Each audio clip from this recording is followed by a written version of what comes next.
it is a wild west. I was very, very saddened when I first entered the industry. I think if somebody had told me the state of the industry before I joined it, I wouldn't have believed them.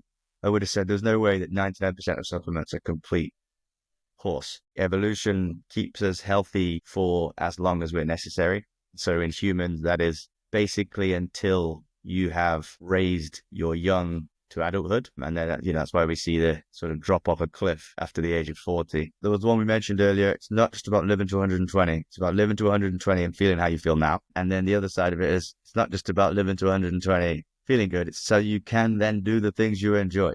So, people have this absolutist view of it sometimes. It doesn't have to be that way. So, for example, a common one that people tend to know about is NAD. We have lots of it when we're that age. Over time, that becomes decreased, and that obviously has negative effects. And then what we do is we find ways to boost that back up to healthy levels. And then if there's something that increases too much, so for example, there's a protein called CD38 that gets too high as we age, causing lots of problems. It eats up a lot of NAD.